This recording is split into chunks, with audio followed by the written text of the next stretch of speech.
Welcome to our video about international commerce brokers. Who are they, how to find a good one, and what are the rates and commission fees for them? Stay tuned, the stream is about to begin.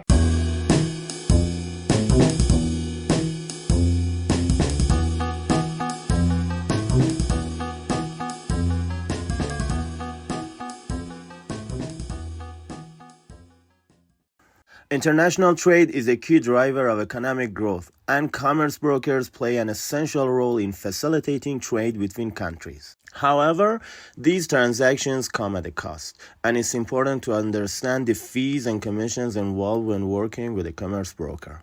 You also need to find most skilled, experienced broker for your need. So stay with us up to the end of this video to discuss these matters. Who is a commerce broker? According to Law Insider, commercial broker or indentor means one who, for compensation, acts as a middleman in bringing about a purchase and sale of goods between a foreign supplier and a local purchaser. A person who merely acts as an intermediary or middleman in effecting a sale and act in a certain sense as the agent of both parties in the transaction. So, he's your guy in a foreign territory who knows better than you when it comes to purchase or sale of that specific product and has enough knowledge of the laws regarding to this matter in the foreign country and internationally that prevents any legal misdeed to happen. Remember that there is a difference between agent and a broker. An agent is considered as the contract party with more or less the same capacity. His words are the same as the contract party he represents. However, the broker does not represent the contract parties and does not have the capacity to add terms in the contract or say the final words. He helps parties reach agreement, that's it. Now let's talk about what services does a broker offer, which are optional and which are obligatory to him. Well, keep in mind that like every other deal, a contract sets the boundary for a scope of responsibilities and obligations, okay? So, nothing is obligatory to a broker or to a buyer or seller unless it was written in a contract. Services a broker provides is called principals, and you have to negotiate all the services you need and sign a contract with a broker, naming all the principals you want.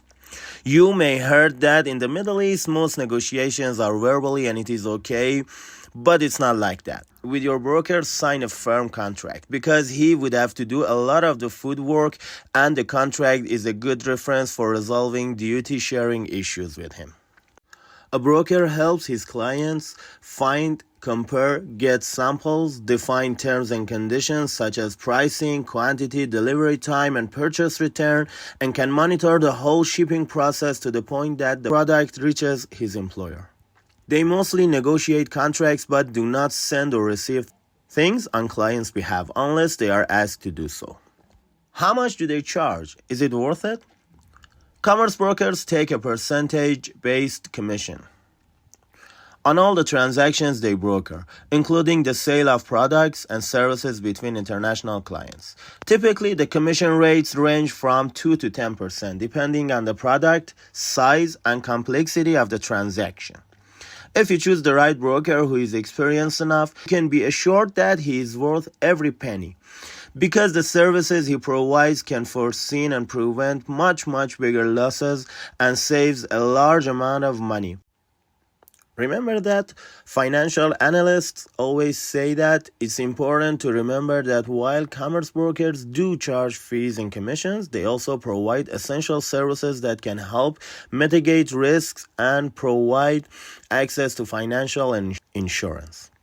These services can be very valuable in the long run, and it's important to consider them when evaluating the fees and commissions charged by brokers.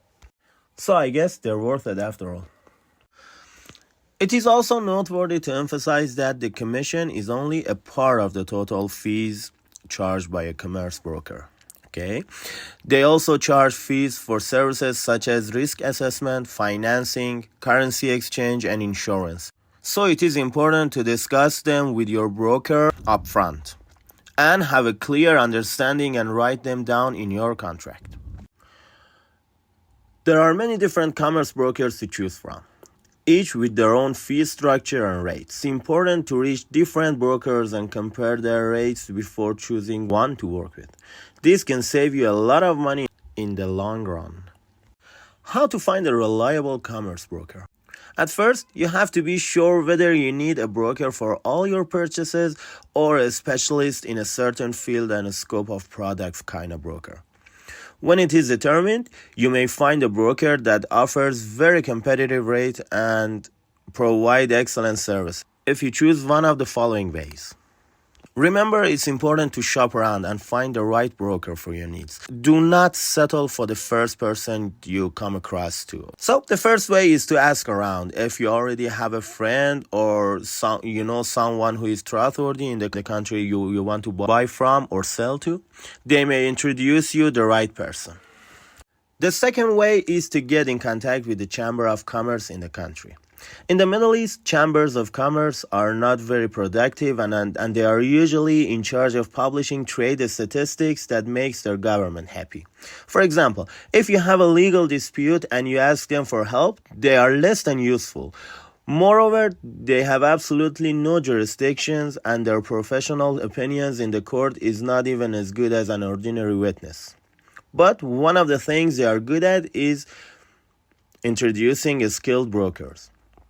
Write them a letter or ask a friend to visit them. You'll find useful information there. Another way to find a good commerce broker is to attend international trade fairs and conferences. These events bring together people from all over the world who are involved in the international trade, including commerce brokers. Attending these events can help you expand your network and find the right broker for your needs. In conclusion, commerce brokers play a vital role in facilitating international trade, but it's important to negotiate with and articulate your terms and needs to them. You also have to understand the rates and commissions they charge before working with them. By doing your research and comparing different brokers, you can find a partner that offers competitive rates and provides value-added services to help you grow your business. Keep in mind that you have a friend in the Middle East now. So if you need any help in finding a good broker in Iran, Iraq, Afghanistan, United Arab Emirates, or need assistance in contacting with authorities in those countries, get in touch with me. I can help you. In our channel, International Business Sense, we dedicate ourselves to giving you all the information you need, all the approaches, everything from, what commodities to trade, from what kind of approach and how to get in contact with Middle Easterns, real traders, and then how to do payments and how to resolve legal disputes and things like this, and everything you need to trade, whether it's import or export with Middle Eastern traders. So that's it for today. We hope you found this video helpful and informative. If you have any questions or comments, please leave them down below. Don't forget to like and subscribe to our channel for more videos like this. Thanks for watching.